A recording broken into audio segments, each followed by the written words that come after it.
আজকে একটা দুর্ভাগ্যজনক হলো, একটা ঘটনা ঘটে গেছে ঢাকাতে, দেখেছেন ইসলামের নাম নিয়ে দুই দল 4 জন মারা গেছে। আমার যতটুকু ধারণা এর ভেতরে ওদের ষড়যন্ত্র আছে। এইটা করে দেশটাকে একটা ঘোলাটে পরিবেশ বানিয়ে নিজেরাই অস্ত্র নিজে রাখবে, এটা মিডিয়া, বিশ্ব মিডিয়াকে দেখাবে যে এই দেখেন জঙ্গিপনার কাজ চলছে। এইটা করে শেষে এই সাতপন্থী জবাইরপন্থীর নাম দিয়ে এই আলেমদেরকে দেশে নিষিদ্ধ করবে। এরপরে ধরবে একামতে দিনের দায়িত্বে আছে যারা, তারা ওরা জাতে মাতাল তালে ঠিক। আমি বহু মানুষের সাথে ওদের মিশে দেখেছি। ওই শয়তানরা জাতে মাতাল হলেও তালে ঠিক আছে, এমনি মনে করবেন কিছু বোঝে না, কিন্তু সব বোঝে। একটা ছেলে শুধু ফুল ছিঁড়তো বাগান থেকে, বাগানের মালিকের ছেলে এসে বলছে, চাচা আপনার ছেলে শুধু ফুল ছেড়ে, ওরা কিছু বলেন না কেন? বলছে ফুল ছেড়ে বাবাজি ওর মাথা একটু খারাপ, তো একটু তার কাঁটা আছে, এই কারণে ফুল ছেড়ে, ও আস্তে আস্তে ঠিক হয়ে যাবে। ছেলে বলছে, চাচা আমার পাশেই তো আপনার বাগান, আমাদের বাগানের পাশে আপনার বাগান, আপনার বাগান থেকে তো ফুল ছেড়ে না। চাচা বলছে, ভাতিজা ওর মাথা খারাপ, তুমি অত খারাপ না। ওই শয়তান গুলো জাতে মাতাল হলো তাহলে ঠিক আছে। এই জন্য আমরা যাই করি, আমরা পাগলামি করবো এমনিতে, কিন্তু ওদের তালে তাল দিয়ে উস্কানিতে আমরা যেন পা না দিই। কি কথা বলেন না কেন? সব এখন এই দেশের জন্য আমি দেখতে পাচ্ছি এক হয়ে যাচ্ছি, শুধু ওই 14 দল বাদ দিয়ে। ভাই আপনারা তওবা করে ফিরে আসেন, আমরা দেশটাকে সাজাই। হ্যাঁ, তাওবাটা কি এইটা বোঝানোর জন্য আমি কিন্তু আয়াত পড়েছি। অনেকে মনে করেন যে তাওবা মানে আস্তাগফিরুল্লাহ পড়লাম হয়ে গেল। না ভাই, আপনি অপরাধ যা করেছেন এই অপরাধের শাস্তি আগে আপনাকে পাওয়া লাগবে, বা যার কাছে অপরাধ করেছেন তার কাছে আগে স্বীকার করবেন, তার ক্ষতিপূরণ দেবেন। এক মহিলা এসে বলে, ইয়া রাসূলুল্লাহ, হে ভালো করে শুনবেন, হে রাসূল আমি জিনা করেছি, আপনি আমার বিচার করেন। নবীজি মুখ ঘুরিয়ে নিলেন। মহিলা বলে, হে রাসূল আমি জিনা করেছি। নবীজি আবার মুখ ঘুরিয়ে নিলেন। 3 বার তিনি মুখ ঘুরিয়ে বললেন, মহিলা এ কথা কাউকে বলবা না, যাও চলে যাও। মেয়েটা বলে, ইয়া রাসূলুল্লাহ আমি তো আপনার মুখে শুনেছি, কোন মানুষ যদি পৃথিবীতে কোন অন্যায় করে, এই অন্যায়ের শাস্তি যদি না হয় কিয়ামতে আল্লাহ 3টা পাপের শাস্তি ডবল করে দেবে। কয়টা?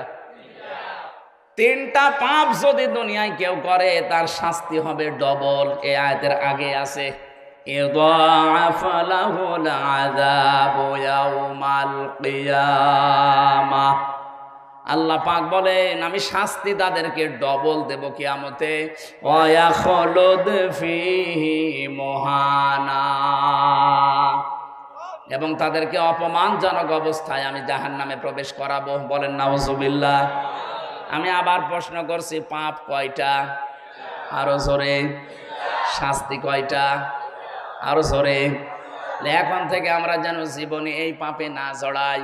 এর আগের আয়াতে আছে, ওয়াল্লাযীনা লা ইয়াদউনা মা'আল্লাহি ইলাহান আখার, যারা আল্লাহকে ডাকে এবং অন্য কাউকে তার সাথে জুড়ে দেয়। আর এটা বাংলাদেশ আর ভারতে বেশি। এই যে তাহেরি সাহেব যে জিকির করে, ইয়ালি বাবা, শালি বাবা, কেল্লা বাবা, ফতে বাবা, বলেন তো আল্লাহর নাম কিছুক্ষণ করে এরপরে কেল্লা ফতে বলে কিনা? কি বললেন এখানে? লা ইয়াদউনা মা'আল্লাহি ইলাহান আখার, মা'আল্লাহ আল্লাহর সাথে, ইলাহান আখারা অন্য কাউকে যারা ডাকেন। যেহেতু রেকর্ড হচ্ছে এই জন্য বলছি, সারা দুনিয়ায় ছড়াবে, সাবধান। কারো এই ছলে বলে কৌশলে পা দিয়ে নিজেকে আপনি জাহান্নামী বানাবেন না। ওরা জাহান্নামে যায়, যাক, দরকার হয় আরো একটা ঠেলা দিয়ে দেব, কিন্তু আমরা নিজেরা ওদের মতো বানানো জিকির করে জাহান্নামে যাব না। আল্লাহর সাথে যারা অন্য কাউকে ডাকেন আপনার শাস্তি কিন্তু একটা না, কয়টা? আরো জোরে বলেন। একেবারে স্পষ্ট দলিল। এবার বলেন তো ওরা যা করছে ওদের শাস্তি কয়টা হওয়া দরকার? 2 নম্বরে, ওয়ালা ইয়াকতুলুনান নাফসাল্লাতী হারামাল্লাহু ইল্লা বিল হক, যারা অন্যায় ভাবে মানুষ হত্যা করে। আপনি বলেন এই যে 2732 জন মানুষ আপনি মেরে ফেললেন অবৈধ সিআর টিকাতে, পারলেন না, মাঝখান থেকে আল্লাহর ডবল শাস্তির উপযুক্ত হয়ে গেলেন। এখনো পর্যন্ত 2780 জন মানুষ হাসপাতালে কাতরায়। কত মানুষের হাত নেই, পা নেই, চোখ নেই, অন্ডকোষ উড়ে গেছে। এই ছেলে, কিসের গল্প করো?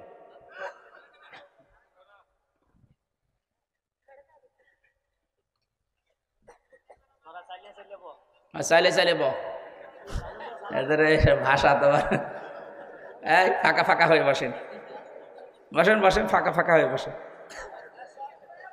আমার ভাইরা, দুনিয়াতে যারা মানুষ হত্যার সাথে জড়িত ছিলেন, এখন আছেন, এখনো পর্যন্ত অনেকে মানুষ হত্যা করছেন। এই যে 4 জন মানুষকে মেরে ফেললেন, কার ইন্ধনে, কার ইঙ্গিতে আমি জানি না, আপনার কিন্তু ডবল শাস্তি হবে। যাকে মেরে ফেলেছেন আপনি তাকে দিয়ত দেবেন, জরিমানা দেওয়া লাগবে আপনাকে। তার বাবার কাছে, তার মায়ের কাছে, স্ত্রীর সন্তানের কাছে গিয়ে বলবেন যে মেরে ফেলেছি, এখন কি করবেন বলেন। ওরা যদি বলে 50 লাখ করে টাকা দেওয়া লাগবে আপনাকে, তাই দেওয়া লাগবে, তাছাড়া আপনার মাপ নেই। বাংলাদেশের যে বিচার ব্যবস্থা, হত্যা করলে তাকে হয় 20 বছর 30 বছর জেল দিয়ে দেয়, না এর দ্বারা মাপ হবে না। হয় আপনাকে মেরে ফেলা লাগবে অথবা আপনাকে ক্ষতিপূরণ দেওয়া লাগবে। এক কথা বলছেন? আপনি 2732 জন মানুষ মারলেন, কি ক্ষতিপূরণ দেবেন এখন বলেন? কি ক্ষতিপূরণ দেবেন? কি আছে আপনার কাছে? আপনার যে বাড়িটা ঢাকায়, ওইটাও তো টয়লেট হয়ে গেছে। হ্যাঁ, আপনি যান, এখন উন্মুক্ত টয়লেট, মানুষ যাচ্ছে দেখছি 4-5 জন 10 জন করে একসাথে, কেউ এদিকে কেউ এদিকে কেউ এদিকে, মনে হচ্ছে গণহারে টয়লেট চলছে। আপনার বাড়িটাও তো হয়ে গেল পরিত্যক্ত। এতগুলো মানুষকে আপনি দুনিয়া থেকে বিদায় করে দিয়ে এখন আপনার আফসোস হয় না, অনুশোচনা করেন না, এখনো আপনি উল্টাপাল্টা কথা বলেন। মানুষের পাপের বোঝা যখন পরিপূর্ণ হয়ে যায়, ইন্নামা নমলি লাহুম লিয়াজদাদু ইসমা ওয়া লাহুম আযাবুম মুহিন। সূরা আলে ইমরানে আল্লাহ জানিয়েছেন, মানুষের পাপের বোঝা যখন পরিপূর্ণ হয়ে যায়, ওই মানুষকে আল্লাহ তখন অপমানজনক শাস্তি দেয়। তার কি অপমান করবে? কালা মানিকের মতো বিচারপতিকে আল্লাহ কলা পাতায় শুইয়েছে, এমনকি ওর বিসিও একটা উড়ে গেছে। না, আমি হাসির জন্য বলছি না, আপনি খোঁজ নিয়ে দেখেন, ওর বিসি একটা উড়ে গেছে। তাহলে ওর সংসার আর হবে? ওর বউ যদি এখন শোনে যে সত্যি সত্যি ওর বিসি নেই, ও তো কালকে চলে যাবে। এই শয়তানের কারণে হাজারো মানুষ বিচারের নামে প্রহসন পেয়েছে। বলেন, বলে আল্লামা সাঈদীকে ফাঁসি দিয়ে আমি জীবনের সব চাইতে ভালো কাজ করেছি। জবাই করা দরকার শয়তান। কোরআনের পাখিটা খেদমত দিয়ে গেল সারা বিশ্বে। আপনার মতো মানিক 1 কোটি মিলেও কিচ্ছু করতে পারবেন না, তার একটা পশমের সমানও না।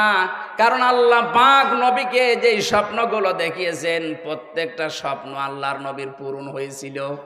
লাকাদ সাদাকাল্লাহু রাসূলাহুর রুয়া বিল হক। আল্লাহ পাক বলেন, অবশ্যই আমি আল্লাহ, এখানে ফাইল আল্লাহ নিজে, অবশ্যই আমি আল্লাহ আমার রাসূলকে যে স্বপ্ন দেখিয়েছি এটা বাস্তবে রূপ দেব, এটা সত্য। এখন কি রসুল আছে? এই আয়াত আছে সূরা ফাতিহির আয়াত। রসুল নেই, আয়াত আছে কেন? কারণ কিয়ামত পর্যন্ত রসুল থাকবে না, কিন্তু রসুলের নায়েব থাকবে, রসুলের উত্তরাধিকারী থাকবে, নায়েবে রসুল। কথা বলো না কেন? রসুলের ওয়ারিসরা থাকবে। আল্লামা সাঈদী রাসূলের ওয়ারিস, কারণ সে এলেম পেয়েছে। তো রসুল স্বপ্ন দেখলে যদি আল্লাহ সেটা বাস্তবায়ন করে, রাসূলের নায়েব যারা, তারা স্বপ্ন দেখলে বাস্তবায়ন করবে না। আল্লামা সাঈদী যেই স্বপ্ন দুনিয়ায় দেখেছেন, আল্লাহ সবগুলোই বাস্তবায়ন করে দিয়েছে। উনি বলেছিলেন, জালেমরা একটা গর্থও পাবে না, ঠিক পাচ্ছে না। 2-1টা গর্তে যদি থাকে, সে গর্তেরও সমস্যা। কথা বলে না কেন? উনি স্বপ্ন দেখেছিলেন, জালেমরা এদেশের প্রতি ইঞ্চিতে ইসলাম কায়েম হবে, শুধু জ্বলতে থাকবে, জালেমদের কিছু করার থাকবে না। তাই হচ্ছে। এমন কোন জায়গা নেই, ঘর নেই, বাড়ি নেই, অফিস নেই, যেখানে ইসলামের দাওয়াত আজ পৌঁছাচ্ছে না। উনি স্বপ্ন দেখেছিলেন জালেমদেরকে শুধু এখানে নাড়া দেওয়া হবে, দিল্লি গিয়ে পড়বে, তাই পড়িছে।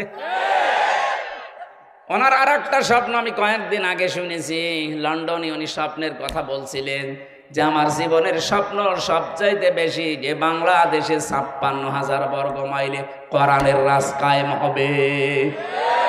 আমার তো মনে হচ্ছে এই স্বপ্নটাও সামনে বাস্তবায়ন হবে। যেভাবে মানুষ ইসলামের দিকে আমরা আসতেছি, অবশ্যই আল্লাহ নায়েবে রাসূলের এই স্বপ্নকে উনি প্রতিফলন ঘটাবেন, আর আমরা ওই আশায় আছি। কথা বলেন না কেন? আমাদের এখন পরিবর্তনের বড় সময়। নায়েবে রাসূলদের এই স্বপ্নকে বাস্তবে রূপ দিতে হলে আমাদেরকে ঐক্যবদ্ধ হওয়া লাগবে। ইন্নাল্লাহা লা ইউগাইয়িরু মা বিকাওমিন হাত্তা ইউগাইয়িরু মা বিআনফুসিহিম।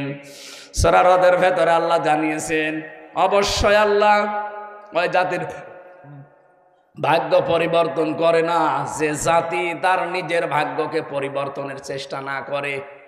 যেহেতু সময় সুযোগ আল্লাহ পরিবেশ তৈরি করে দিয়েছে, আহ্বান জানাবো, আশা করব আমরা যেন আমাদের ভাগ্যকে উন্নত করার জন্য কোন চেষ্টা চালাই।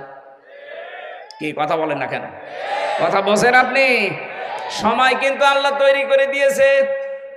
আল্লাহ পাক বলেন ফাতিলকা বুয়ুতুহুম খাবিয়াতাম বিমা যালামু। সূরা নমলের 52 নম্বর আয়াতে আছে। আল্লাহ জানা এই হাত দিয়ে এভাবে দেখাচ্ছে, ওই ফাতিলকা বুয়ুতুহুম, বাইতুন না বুয়ুত, বহু বছর। আল্লাহ বলেন এই সেই ঘরগুলো। আমার তো মনে হচ্ছে 2024 সালের 5 আগস্টে আল্লাহ এইভাবে দেখিয়েছেন বাংলার মানুষকে, এই সেই ঘরগুলো। ফাতিলকা বুয়ুতুহুম, এই সেই, আরো জোরে বলেন, এই সেই কি? এই সেই ঘরগুলো কি? খাবিয়াতান। আল্লাহ বলেন আমি জনশূন্য করে দিয়েছি, পরিত্যক্ত বানিয়ে দিয়েছি, বিমা যালামু, এদের জুলুমের কারণে। আপনার বিশ্বাস না হলে কুষ্টিয়ায় চলেন, হানিফের বাড়ি দেখাবো, জাতীয় টয়লেট হয়ে গেছে। অথচ ওখানে বসে বসে কত দুর্বিসন্ধি করতো। একামতে দিনের যারা দায়িত্বে আছে তাদেরকে ধরিয়ে দিত, মিথ্যা মামলা দিত, ওই ঘরে বসে বসে দুর্বিসন্ধি করে। অথচ ওই বাড়িটা এখন পরিত্যক্ত, মানুষ এখন গণ টয়লেট ব্যবহার করছে। শুধু হানিফের বাড়ি না, সারা বাংলাদেশে 630টা থানার কম বেশি আমি প্রায় জায়গায় গেলাম, যেখানে যাই দেখি আল্লাহ পাক নিজে মনে হচ্ছে জালেমদের বাড়ি ঘর সব উজাড় বানিয়ে দিয়েছে। এখান থেকে আমাদের শিক্ষা কি? এর পরের শব্দে আল্লাহ দিয়েছেন ইন্না ফি যালিকা লায়াতাল লিকাওমিন ইয়ালামুন। ইন্না ফি যালিকা লায়াতান, লামে তাকিদ আছে। যারা আরবি গ্রামার বোঝে জিজ্ঞাসা করেন কত কঠিন শব্দ এটা। আমি 27টা বিষয় পেয়েছি এই লামের ভেতরে। তাফসিরে মাজহারির ভেতরে পাবেন, ফি জিলালিল কোরআনের ভেতরে পাবেন, হাক্কানির ভেতরে পাবেন। এগুলো সব পড়ে পড়ে দেখেছি আল্লাহ পাক জানো হাজার হাজার বছর আগে লূত নবীর জামানায় এই আয়াতটা নবীজিকে শুনিয়েছিলেন। এখন আমাদেরকে 2024-এর 5 আগস্ট আবার নতুন করে শোনাচ্ছেন। বাংলার মানুষেরা, এর ভেতরে তোদের জন্য শিক্ষা আছে। কি সেইটা? এদের এত বড় কঠিন শিকড় যদি আমি আল্লাহ কেটে দিতে পারি, 15 বছরের শিকড়, একেবারে দারোয়ান থেকে সংসদ পর্যন্ত সব ওদের লোক সেট করা ছিল, বানিয়ে বলছি। এত বড় শিকড় যদি আল্লাহ কেটে দিতে পারে, ওদের এত বড় বড় অট্টালিকা বাড়ি যদি আল্লাহ সব নিমেষেই টয়লেট বানিয়ে দিতে পারে। গত পরশুদিনও ছিলাম আমি এই যে পাশের জেলা কিশোরগঞ্জ, আসার সময় দেখলাম ওদের যে কেন্দ্রীয় অফিস যেটা জেলার, ওটা এখন টয়লেট। তাও একজন না 4-5 জন যাচ্ছে, কেউ এদিকে কেউ এদিকে কেউ এদিকে, মনে হচ্ছে যে একেবারে জামাতবদ্ধ টয়লেট চলছে। অথচ আমার সাথে গাড়িতে যে ছিল লোকটা বলছে 35 বছর কত জাঁকজমক চলছিল এই ঘরটা। নিমেষে আল্লাহ পাক এটাকে পরিত্যক্ত টয়লেট বানিয়ে দিয়েছেন। এদের এত বড় শিকড় যদি আল্লাহ কেটে টয়লেট বানাতে পারে, এখন যারা আশায় আছো যে সামনে চেয়ার পায়, কি করেন দেখেন, কি করবেন? আপনিও যদি সত্যিই জুলুমের পথ বেছে নেন, আগামীতে যারাই আসবেন, যদি মানবতার উপরে, দেশের জনগণের উপরে জুলুম করেন, চাঁদাবাজি যদি বন্ধ না করেন, 5 বছরের ব্যবধানে আপনার বাড়িও উজাড় গৃহ হয়ে যাবে। কি বলেছি আপনি টের পেয়েছেন? না না, আন্দাজে চিল্লালেন। আলহামদুলিল্লাহ টের পেয়েছেন, জানি এটা মানা লাগবে আমাদের। এখনো পর্যন্ত যারা শিক্ষা নিতে পারেন না, আশায় বুক বেঁধে আছেন, দাঁড়ান পায়। কি দাঁড়ান পায় মানে? আপনার চাইতে ওরা কি কম ছিল? আপনি তো 5 বছরের জন্য নাই যেভাবে যাবেন, আর ওরা 15 বছর। কত গভীরে শিকড় ছিল। ফাকুতিয়া দাবিরুল কওমিল্লাযিনা যালামু, সূরা আনামের 45 নম্বর আয়াতের মাঝের অংশ, প্রথম অংশে আছে আল্লাহ পাক বলেন, আমি নিজে জালেমদের শিকড় কেটে দিয়েছি। জালেমদেরকে কিন্তু টার্গেট করেন আল্লাহ নিজে। জালেমদেরকে টার্গেট করে কে? এটা সূরা শূরা 25 নাম্বার পারার 6 নাম্বার পৃষ্ঠা 13 নাম্বার লাইনের 42 নাম্বার আয়াতে আছে, ইন্নামাস সাবিলু আলাল্লাযিনা ইয়াজলিমুনান নাস। আল্লাহ পাক বলেন, আমি নিজে জালেমদের বিরুদ্ধে মামলা দেব। সুতরাং এই 15.5 বছরে 1628 জন মানুষ বাংলার চেয়ার চালিয়েছে। কথা বলছে না কারণ? আমি হিসাব করে দেখেছি, এই 1628 জন মানুষই আল্লাহর মামলার আসামি। এরা কম বেশি সবাই জুলুম করেছে জনগণের উপরে, কেউ ডাইরেক্ট, কেউ ইনডাইরেক্ট, কেউ হয়তো সরাসরি জালেম ছিল, কেউ জালেমের সহযোগী ছিল। অনেকে এখন ফেরেশতা সাজে, হুজুর আমার কিছু করার ছিল না। করার ছিল না মানে? এই লোকের কিছু করার ছিল না, এ টিকে থাকলো কি করে? তোমার কিছু করার ছিল না, তাই তোমার এত টাকা। এই যে মমতাজ কালকে ধরা পড়ে বলছে আমার কিছু করার ছিল না। ধরা পড়েনি, স্ট্যাটাস দিয়েছে যে রাজনীতিতে আসা আমার ভুল হয়ে গেছে, আমি গান গেয়ে খাচ্ছিলাম, ওইটাই ভালো ছিল। এখন টের পাচ্ছ। জোতা পিটা করা দরকার শয়তানদের। খালি হাওয়া দিত, সংসদ চলে বাংলাদেশের মানুষের টাকায়, আর ও বসে বসে ওই জালেমাকে হাওয়া দিত। আরো জালেমও আছে, হাসির তালে আছে। যত হাওয়া দেয় তত ফলে। এখন আর কেউ হাওয়া দিচ্ছে না, নিজে নিজে এই দেশের বিভিন্ন উটকা ফুটকাকে মোবাইল করে, মোবাইলে নিজে মোবাইল করে, নিজে রেকর্ড করে, নিজে এডিটিং করে, নিজে ছেড়ে দেয়। এই কথা বলে না কেন? এটা যে নিজে করে আমি বানিয়ে বলছি, এর প্রমাণ পাওয়া গেছে। এই দেশে যাদের কাছে মোবাইল করেছে, একটা কোনো নাম করা মানুষের কাছে মোবাইল করেছে। ওই গাইবান্ধার পলাশ বাড়ি, সেই কোথায় চরের ভেতরে কার বাড়ি, ইউনিয়নের 100 নাম্বার সদস্য, তার কাছে উনি কল দিয়েছে দিল্লি থেকে। ও জীবনে ওর নাম শুনেছে। তার কাছে কল দিয়ে বলছে, অমক আমি চট করে ঢুকে পড়বো, তুমি লিস্ট করো। নিজে নিজে এগুলো আগে সেকে সাজিয়ে নেয়। এটা পিনাকি ভট্টাচার্য সব ধরে ফেলিস। আপনি চলেন ডালে ডালে, আর এটা চলে পাতায় পাতায়। মানুষকে ধোকা দিয়ে আর বোকা বানানো যাবে না। কি কথা বলেন এখন? বাংলাদেশ এখন যাদের দায়িত্বে আছে, এরাও কিন্তু একেবারে ফেলে দেওয়ার মতো না। এই কথা বলেন। ভিয়েতনামের মতো ছোট একটা রাষ্ট্র যদি আমেরিকার সাথে 12 বছর যুদ্ধ করতে পারে, আমরা তো ভিয়েতনামের মতো না। ওদের না ইমান ছিল না, তারপরও যুদ্ধ করেছে। আমাদের ইমান নেই। 18 কোটি মানুষ আমরা। যদি এদেশের দিকে যত বড় দেশ চোখ তুলে তাকাক, যদি কিছু করা লাগে না, 18 কোটি যদি মরি, 36 কোটি নিয়ে মরব। দরকার এক একজন 5 জন করে মারব। কতজন হবে? একটাও থাকবেন না। আমাদের তো মরণের ভয় নেই, কারণ আমরা জানি মরলে আমাদের বাগান আছে। কথা বলেন না কেন? আর ওদের সবচাইতে বেশি ভয় মরণের। আমি বললাম না, বহু প্রদেশে আমি ঘুরেছি। ওয়ালা তাজিদান্নাহুম আহরাসান নাসি আলা হায়াতি ওয়া মিনাল্লাযিনা আশরাকু।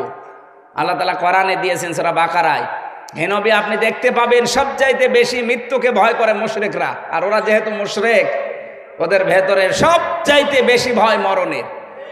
শুধু মরণের রাস্তা একটু খুলে দেবেন, আপনাকে ভাই না বাপ বলবে। শুধু ব্যবসা বন্ধ করে দেব এই ঘোষণা দিয়েছে, এখন বাপ ডাকতেছে। আমরা তো নিষেধ করিনি। আমার মনে হচ্ছে জানুয়ারির 20 তারিখ আসুক, দেখেন ট্রাম্প যদি একটু নড়াচড়া দেয় ও ট্রাম্পকে দুলাভাই ডাকবে, আর আমাদেরকে তখন দুলাভাইয়ের ভাই ডাকবে। এই কথা বলেন না, আমরা ছোট তাতে কি হয়েছে? বিশ্বের সবাই এখন জানে বাংলাদেশের সংখ্যালঘু কোনো নির্যাতন নেই। সাম্প্রদায়িক সম্প্রীতিতে 1 নম্বরে আছে বিশ্বের 257টা রাষ্ট্রের ভেতরে বাংলাদেশ। সুবহানাল্লাহ বলতে পারেন নাই? জালেমদের থেকে আমাদের শিক্ষা নেওয়ার বিষয় এই, এদের এত বড় শিকড় আল্লাহ যদি কেটে দিতে পারে, আমাদের তাও কাটতে আল্লাহর বেশি সময় লাগবে না। এই জন্য আমরা যেন অন্তত সামনে যারাই যাবেন, কারা যাবেন আমরা জানি না, যারাই যাবেন জনগণ যাদের চাই, আপনি যেন জুলুম করবেন না। জুলুম যদি করেন, অনেকে তো আশায় বুক বেঁধে আছেন যে আমি অমুক বাজার অমুক ঘাট দখল করব। দখল আমির জামাতের বক্তব্য শোনেননি? ইসলাম এ দেশে আসে, এই দেশে কেউ চাঁদাবাজি আর দুর্নীতি করতে পারবে না। কে কথা বলেন না কেন? এই দাবির সাথে আপনারা আছেন না? কারা কারা চাঁদাবাজির পক্ষে আছেন হাত তোলেন তো। আলহামদুলিল্লাহ, এই জেলায় কিছু মাথা খারাপ মানুষ আছে। আমাদের মাথা খারাপ হোক, কিন্তু বেশি খারাপ যেন না হয়। 2-1টা হালকা তার কাটলে অসুবিধা নেই, বেশি তার কেটে গেলে সমস্যা। তাহলে আমরা কিন্তু শিক্ষা নিয়েছি এই যে সামনে যারা আসবে তারা জনগণের মালিক হবে না, জনগণের খাদেম হবে। আপনি সে পিরোজপুরে যান, এখনো যান পিরোজপুরে, আল্লামা সাইদের এলাকা। আমি বাংলাদেশের সবচাইতে বেশি অনুষ্ঠান করেছি ওই জেলায়। ওখানে হিন্দু পর্যন্ত, ওখানে যদি 100 জন মানুষ থাকে তার মনে হয় 65 জন হিন্দু। ওরা পর্যন্ত বলে, দেখেন মাওলানা সাহেব, মাওলানা বলে, মাওলানা সাহেব মানুষ না, উনি একজন দেবতা। একটা হিন্দুর মুখ থেকে এই কথা শোনা যায়, তাই ব্যাপার না। আর এই কয় বছর যে দায়িত্বে ছিল, সেও একজন দাড়িওয়ালা মানুষ, তার নাম শুনলেই গালি দেয়, বলে একটা টাটকা নির্ভেজাল শয়তান। সবচাইতে বেশি কষ্ট পেয়েছিলাম জেলখানা থাকা অবস্থায়। আল্লাহর এই অলিকে ওরা মেরে ফেলেছে। মারা যায়নি, কে বলে মারা গেছে, ওনাকে মেরে ফেলা হয়েছে। ওনাকে মিথ্যা আশ্বাস দিয়ে বলছে আপনি অসুস্থ, চলেন। কোথায়? ঢাকায়। প্রথমে গাজীপুরে নিয়ে নামকাওয়াস্তে ঢাকায় নিয়ে ইঞ্জেকশন দিয়ে মেরে ফেলেছে। ওই যে চাচা এরশাদকে নির্বাচনের আগে এসে বাড়ির থেকে বলছে চলেন। কোথায়? হাসপাতালে। কেন? আপনি অসুস্থ। বলছে না আমি অসুস্থ না। আরে আপনি অসুস্থ। এইভাবে বলে কোরআনের পাখিকে ওরা বের করেছিল যে আপনি অসুস্থ, আপনাকে চিকিৎসা করে ছেড়ে দেওয়া হবে। দেখেন না শেষের হাসিটা, এই হাসির ভেতরে সব আছে। আমার মনে হয় এখন এই মোস্তফা জামান ডাক্তার আর ওর সাথে যারা ছিল, যদি একটু ডিম দেখানো যায় সব বলে দেবে। এই লোকটাকে আপনারা বিদায় করে দিলেন। এখন যদি একটু বেশি থাকতো, এক একটা বিভাগে শুধু একবার করে গেলে দেশটা ইসলামের জন্য পরিবর্তন হয়ে যেত। আল্লাহ তার ভেতরে এমন কিছু জাদু দিয়েছিলেন, দল মত দেখতো না। কথা বলেন না কেন? আপনারা বাঁচতে দিলেন না। 50টা বছর কোরআনে কারিম সারা বিশ্বে প্রচার করলো, এই তার প্রতিদান দিলেন। এজন্য আমরা এই মহিলার দিকে তাকিয়ে নবীজি বললেন যাও, সন্তান যেহেতু পেটে আছে, পেটের সন্তান যখন খালাস হবে ওই সময় আসবা। নিয়ে এসেছে। নবীজি বললেন ছেলেটাকে একটা সাহাবীর হাতে দিয়ে দাও, ওকে পাথর মারা আরম্ভ করো। চারিদিকে যখন রক্ত ফিনকি দিয়ে পড়ছিল, হযরতে খালিদ ইবনে ওয়ালিদ উনি বলেন আমার শরীরে রক্ত লাগার পরে আমি বরদোয়া দিয়েছি। নবীজি বললেন না, এই কথা বলা যাবে না। এই মহিলার তওবা এত বেশি আল্লাহ কবুল করেছে যে মক্কা, পুরা মক্কাবাসীকে যদি ভাগ করে দেওয়া যায়, প্রত্যেককে সমান তালে ভাগ করে দেওয়া যাবে। কি বোঝালেন এখান থেকে? খালি ঘটনা সে ছোটবেলা থেকে শুনছেন, কিছু নিয়েছেন এখান থেকে? নবীজি এই মহিলাকে বলতে পারতেন না যে ঠিক আছে গোপনে করেছো কাজটা, গোপনে আস্তাগফিরুল্লাহ পড়িনি? পারতেন না? কেন তাকে শাস্তি দিয়ে দুনিয়া থেকে বিদায় করলেন বলেন? এই যে 3 নাম্বার যেটা আছে, ওয়ালা ইয়াজনুন, জেনা করা যাবে না। কেউ জেনা করলে ওমা ইয়াফআল যালিকা ইয়ালকা আসামা, সে যেন পাপ অর্জন করে নিয়েছে, আর এই পাপের শাস্তি ডবল হবে। মেয়েটা জেনেছিল এই যে দুনিয়াতে আমাকে শাস্তি দিয়ে দেন, এটা যেন কিয়ামতে ডবল করে বিচার না হয়। সুতরাং এই 15.5 বছরে যারা অন্যায় অপরাধ, খুন, গুম, মিথ্যা মামলা, মিথ্যা সাক্ষী, আয়না ঘরের সাথে যারা জড়িত, আপনার কারণে বহু মানুষ ব্যবসা করতে পারে নাই, আপনার কারণে উপরে উঠবে, চেয়ারে উঠতে পারে নাই। এক কথা বলছেন এখানে? বহু মানুষ এরকম নির্যাতনের শিকার ছিল না? যাদেরকে বৈষম্যের শিকার করে রেখেছিলেন, আপনি তাদের কাছে যান। যে বলেন যে ভাই যাই হোক হয়ে গেছে মাফ করে দেন, আপনার যা ক্ষতি হয়েছে আমি ক্ষতিপূরণ দেব। টাকা তো কম কামাননি, কি টাকাগুলো এখন জায়েজ পন্থায় খরচ করেন, যার টাকা তারে ফেরত দেন, দিয়ে আস্তাগফিরুল্লাহ পড়েন, তাহলে আপনার মাফ হবে। আমি আপনাকে বাঁচার জন্য বললাম। এরপরেও যদি আপনি ঘাট তাড়ামি করেন, না আমি কাবা শরীফে যে আস্তাগফিরুল্লাহ পড়বো, আপনি কি কাবায় গিয়ে অপরাধ করেছেন? বাংলাদেশে টাকা মারে আর কাবা শরীফে যে মাফ চায়। আপনি তো মাফ চাবেন তার কাছে, অপরাধ করেছেন যার কাছে। কথা বলেন না কেন? এদেশের এই ভুল ভ্রান্তি কে শিখিয়েছে আমি জানি না। অপরাধ করে একজনের কাছে, মাফ চায় আর একজনের কাছে। ভাইয়ের জমি ফাঁকি দিয়েছে, জনগণের জমি ফাঁকি দিয়েছে, ও কাবা শরীফের গেলাপ ধরে দেখি কাঁদে। আরে ভাই আপনি এখানে কাঁদেন কেন? মাফ চাই। মাফ চাবেন কি আপনি আল্লাহর কাছে দোষ করেছেন? দোষ করেছেন আপনার ভাইয়ের জমি ফাঁকি দিয়ে, আপনি জনগণের সম্পদ আত্মসাৎ করে। ওটা তো আর কাবা শরীফে না, ওটা কোথায়? সুতরাং বাংলাদেশে অপরাধ করেছেন, সেখানে যান। এখানে বসে বসে কান্নাকাটি করে লাভ কি? আল্লাহর কাছে যা করেছেন ওইগুলো ওনার কাছে বলেন। আমার কাছে আমার ছেলে একজন ওসি ছিল আমার সাথে, আমি তো ছিলাম ছেলে, কন্ডেম ছেলে, ফাঁসির আসামি যেখানে ওই জায়গায়। দেখে ওই ওসি সাহেব একদিন রাতের বেলা, ওনাদের আবার পরে রাত 9টা 10টায় সিলগালা দিত, তালা লাগাতো ওদের 9টা 10টা ওই সময়। একবার দেখি এসেছে, আমাদের তো আসরের সময় তালা মারা সব, আর আমার তো 24 ঘন্টা তালা মারা। ফাঁসির এই কন্ডেম ছেলে এসে বলছে, হুজুর আমি একটা তাওবা করেছিলাম, দেখেন তো আমার তাওবা কত দূর গেল। বলো। যে এই যে নির্বাচন, এ সময় আমি বাইরে ছিলাম, রাত 12টার পর থেকে আমি ভোট কাটা আরম্ভ করলাম, বাক্স ভর্তি করে জায়গা মতো পাঠিয়ে দিলাম। ফজরের আজান দিলে গোসল করলাম, ওযু করার পরে 2 রাকাত নফল নামাজ পড়লাম, আর বললাম আস্তাগফিরুল্লাহ। হুজুর আমার এই তাওবা কি হয়েছে? না, আপনি তো আর আল্লাহর কাছে দোষ করেননি, দোষ করেছেন কার কাছে? হামজার কাছে। আমার মতো 3 লাখ, 3.5 লাখ, 4 লাখ হামজা লাগে, হামজার বউ লাগে একটা এমপি বানাতে, আর আপনি সবার ভোট একা একা দিয়ে দিলেন, আর এখন বলছেন আস্তাগফিরুল্লাহ। আপনি কি আল্লাহর কাছে দোষ করেছেন? বলছেন না। তাহলে কি করব? কি করবেন মানে? জেল থেকে যদি বের হতে পারেন, আপনার তো 8 বছর জেল দিয়েছে, 8 বছর পরে বের হবেন। এই বের হওয়ার পরে যত হামজার ভোট নষ্ট করেছেন তাদের কাছে যাবেন, মাপ চাবেন। ওরা যদি ক্ষমা করে দেয় আপনি মাপ পাবেন।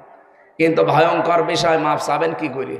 কারণ আপনি এই যতদিন জেলে আছেন আরো থাকবেন, এর ভেতরে কত হামজার বউ মরে যাবে, তার কাছে মাপ চাবেন কি করে? এই জন্য জালেমাকে যারা টিকিয়ে রাখার জন্য চেষ্টা করেছিলেন, ও জালেমের কপাল তো পুড়িয়েছে, আপনারটাও আপনি নষ্ট করলেন। কারণ কার কাছে আপনি মাপ চাবেন? সে তো মরে গেছে। হামজার মতো বহু হামজা মরে যায়নি, তার কাছে মাপ চাইতে পারবেন? তাহলে আপনার দুনিয়াও শেষ, আখিরাতও শেষ। কি করলেন আপনি বলেন? একটা জালেমের জন্য কি সে আপনাকে বলে গেল যাওয়ার সময়? কালকে একটা গান বেজেছে, কে জানো? আগে কি সুন্দর মাল কামাইতাম আমরা। আমি হাসির জন্য বলছি না, খাপের খাপ মমতাজের বাপ, মিলে গেছে না? ওরা তো তাই করেছে। টেন্ডার যখন হয় তো আপা আমাদের ডাকতো, কি সুন্দর করে মিলিয়েছে। আমার মনে হয় একেবারে 15.5 বছরের সাথে মিলে গেছে। যে যাই করেছেন এমন মানুষের কাছে করলেন, একটা লোক মারা গেছে, তার কাছে আপনি মাফ চাবেন কি করে? ভাই আমার তো এই জায়গায় ভয় লাগে যে না, আমরা যারা জীবিত আছি এখনো আমাদের কাছে নাই, বললেন আমরা দরদি মানুষ, আপনাকে মাফ করে দিলাম। কিন্তু এমন মানুষও তো বিদায় নিয়ে চলে গেল, আপনি তাকে আর পাবেন না। কিয়ামতের দিন পাবেন, তখন আপনার নেকি দেওয়া লাগবে। তা আপনার মতো পাগল দুনিয়া কেউ আছে? কার জন্য কি করে গেলেন বলেন? দুনিয়ার জীবন যে ধোঁকা, এটা কি ওয়াজ করে বোঝানো লাগে? আপনার স্ত্রী যত ভালোবাসার হোক, আপনার স্ত্রী আপনার জন্য ধোঁকা। পরীক্ষা করেন, আজকে মরার ভান করে এলাকার লোকজনকে বসিয়ে বলবেন আমি মরে গেছি, এরকম বলবা বাড়িতে। মরে যাওয়ার পরে যদি আমার স্ত্রীকে বলো যে এই যে খাট আছে, খাটের উপরে আপনি থাকেন, এতদিন আপনার পাশে ছিল, আজকে শুধু খাটের নিচে ওরে মাটি দেব, ও জীবনও আপনার বউ রাজি হবে না। এইটার নাম দুনিয়া।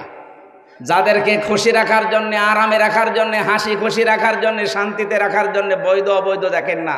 বাবা শাহজালাল, শাহ হালাল, কি করলেন আপনি? আমি আমার নিজের কথা বলছি, আমার ইমান থেকে বলছে যে কোরআন হাতে নিয়ে আমি আমার 3 পুরুষের পরে চিনি না। আমার বাবা রিয়াজ আলী, এর বাবা জাহান আলী, এর বাবা নোমাজ আলী, এরপরে আমি আর চিনি না। সত্যি কথা বলছে, এরপর আমার আর জানা নেই। হ্যাঁ, আপনারাও চিনেন না। অথচ এই নোমাজ আলীর বাবা খুব বেশি হলেও 60-65 বছর আগে মারা গেছে। হিসাব করে যা দেখলাম, আমার দাদা মরেছে আমি জেলে থাকতে 2 বছর আগে, তার বাবা মরেছে না আরো 30 বছর আগে, তার বাবা না আরো 30 বছর আগে। তো বলেন, এই 65-60 বছর আগে যে লোকটা মরে গেল, এখন যদি কুষ্টিয়ায় আসে, এসে যদি বলে ওই নমাজ আলীর বাবা যে হামজা এই বাড়ি আমার, এই ভিটা আমি বানিয়েছিলাম, ও দাঁত মুখ খুলে ফেলবো না? যে ভান্ডামি করা জায়গা পাও না? কিসের নমাজ আলীর বাপ তুমি? তোমার থাকার জায়গা নেই, ওই মসজিদের বারান্দায় থাকো, রাত্রে সকাল হতে কেটে পড়ো। এদের জন্য আমরা এগুলো করছি। আমরা পরিবর্তন হই ভাই, কেউ কারো না। চোখ বন্ধ হয়ে গেলে সবার সাথে সম্পর্ক কাট হয়ে যাবে। ফাইদা নফিখা ফিস সূর ফালা আনসাবা বাইনাহুম, নসবের বহু বচন আনসাব, একটা সম্পর্ক বাকি থাকবে না। সে দলীয় সম্পর্ক হোক, আর আত্মীয়তার সম্পর্ক হোক, আর রক্তের সম্পর্ক হোক, সব আল্লাহ কাট করে দেবে। কার জন্য কি করছেন? আমার ছেলে মেয়ে, আমার স্ত্রী, আমার মা বাবা, এগুলো আমার আপন না। হ্যাঁ, ওদের সাথে আমি ভালো ব্যবহার করব আমার আখিরাত তৈরি করার জন্য। কথা বুঝতেছেন? আমার মা বাবার সাথে আমি ভালো ব্যবহার করব আমার আখিরাত তৈরি করার জন্য। আমার শ্বশুর শাশুড়ির সাথে আমি ভালো ব্যবহার করব, তাদের হক আদায় করব আমার আখিরাতের জন্য। কথা বলেন না কেন? তাছাড়া আমার তার কোনো দরকার নেই। আমার শ্বশুর শাশুড়ি কি দরকার তার? সে পরের মানুষ। আমার আসল একটা মানুষ আছে, আমার আমল। কথা বলেন না কেন? আল্লাহ এই জন্য ইমান আনার পরে দিয়েছেন ও আমিলা আমালান সলিহা, ভালো কাজ করে যাও। ভালো কাজের ব্যাখ্যা বাংলাদেশে ভুল আছে। আমরা অনেকে মনে করি ভালো কাজ মানে সৎ হওয়া লাগবে, নেক কাজ না। সতের পাশাপাশি আপনাকে যোগ্যতা সম্পন্ন হওয়া লাগবে, এইটার নাম সালেহ। সালেহ শব্দের ব্যাখ্যা হচ্ছে আপনাকে যোগ্যতা সম্পন্ন হওয়া লাগবে। যদি আমরা দল মত নির্বিশেষে বাংলাদেশে আজ যোগ্যতা সম্পন্ন হতে পারি প্রত্যেকটা দিক আর বিভাগে, আল্লাহ এই দেশটাকে আমাদের হাতে তুলে দেবে। আর এটার বাস্তব নমুনা আমরা এদেশে দেখতে পাচ্ছি এখন। জামাত ইসলামী বাংলাদেশ, ইসলামী ছাত্র শিবির, ইসলামী ছাত্রী সংস্থা এদের ভেতরে আছে। আপনি মন খারাপ করলেও সত্যটা বলা লাগবে। আপনি দেখেন, একেবারে রাষ্ট্রপতি, প্রধানমন্ত্রী থেকে শুরু করে একেবারে দারোয়ান পর্যন্ত যতগুলো জায়গা সৎ এবং যোগ্য। অন্যান্য দলে আছে হয়তো সৎ আছে কিন্তু যোগ্য না, কিন্তু এদের ভেতরে সৎ এবং যোগ্য। কারণ ওই বিষয়ের লেখাপড়া আছে, শিক্ষা আছে এবং প্রশিক্ষণ আছে। এইভাবে এদেরকে তৈরি করা হয়। আল্লাহ যেন এরকম যোগ্যতা সম্পন্ন মানুষকে সামনে এরকম 1628টা চেয়ারে বসিয়ে দেয়। এ দেশটা মিনি জান্নাত হয়ে যাবে ইনশাআল্লাহ, যদি এই 3টা কাজ জীবনে আমরা করতে পারি। ফাউলাইকা, আল্লাহ এইভাবে দেখিয়েছেন এই নরসিংদীর মানুষগুলো। ফাউলাইকা ইউবাদদিলুল্লাহু সাইয়্যাতিহিম হাসানাত, একটা গোনাও তোদের জীবনে থাকবে না, সব পেছনের অপরাধ পরিবর্তন করে নেকি বানিয়ে দেব। আল্লাহ এটা পারে কিনা? এই জন্যই তো ওনার নাম নিয়েছেন আকান আল্লাহ গফুর আর রহিমা। গফুর একটা, রহিম একটা, কি সুন্দর নাম। এই নামের কারণে কিয়ামতে আল্লাহ হাজার হাজার লক্ষ বান্দাকে মাফ করে দেবে। কিন্তু এই কাজগুলো আপনার ভেতরে থাকতে হবে। আপনি তওবা করবেন। তাওবা আমি কি বোঝাতে পেরেছি? অপরাধ যার কাছে স্বীকার করবেন, তার কাছে যে তার ক্ষতিপূরণ দেওয়ার দরকার দিয়ে দেবেন, তাহলে তওবা হবে। 2 নম্বরে অনুশোচনা আসবে ভেতর থেকে। 3 নম্বরে জীবনে আমি আর কোনোদিন ওই কাজে ফেরত যাব না। আল্লাহ আমাদের এইরকম তাওবা করার তৌফিক দিন, বলেন আমিন। 2 নম্বরে আমাদের ঈমান আনতে হবে নির্ভেজাল, শিরিক মুক্ত, তাহলে দেশটা নিরাপত্তা দিয়ে আল্লাহ ঢেকে দেবে। কারণ যারা ঈমান আনে, যে মানুষগুলোর ঈমানের ভেতরে শিরিক নেই, এদেরকে নিরাপত্তার দায়িত্বে কার? 3 নম্বরে সালেহ, আমরা নেককার হব, আমরা সৎ হব এবং যোগ্য হব। আল্লাহ আমাদেরকে এইভাবে তৈরি করার জন্য একটা সংগঠনও দিয়েছে। আপনি এখন খুঁজে নেবেন যারা এভাবে তৈরি করতে পারে। একেবারে ছোটবেলা থেকে তৈরি করেন আপনার ছেলেকে, মেয়েকে, আপনি নিজেকে। অবশ্যই আপনাকে আল্লাহ ওই মানে পৌঁছিয়ে দেবে। যদি সত্যি মান তৈরি হয় তাহলে এ দেশটাও আপনার হাতে তুলে দেবে। আল্লাহর কোরআনের ওপর আমরা 100% বিশ্বাস করি কিনা বলেন? আমরা এইভাবে এগিয়ে যাব। আমাদের পেছনের অপরাধ যাই মানবীয় গুণাবলীর কারণে হয়ে গেছে, আল্লাহ যেন বাদদিলুল্লাহু সাইয়্যাতিহিম হাসানাত, সব অপরাধ মাফ করে পুরাটা নেকি দিয়ে পাল্টিয়ে কিয়ামতে হাসতে হাসতে আল্লাহর বাগান জান্নাতে যেতে পারি, বলেন আমিন।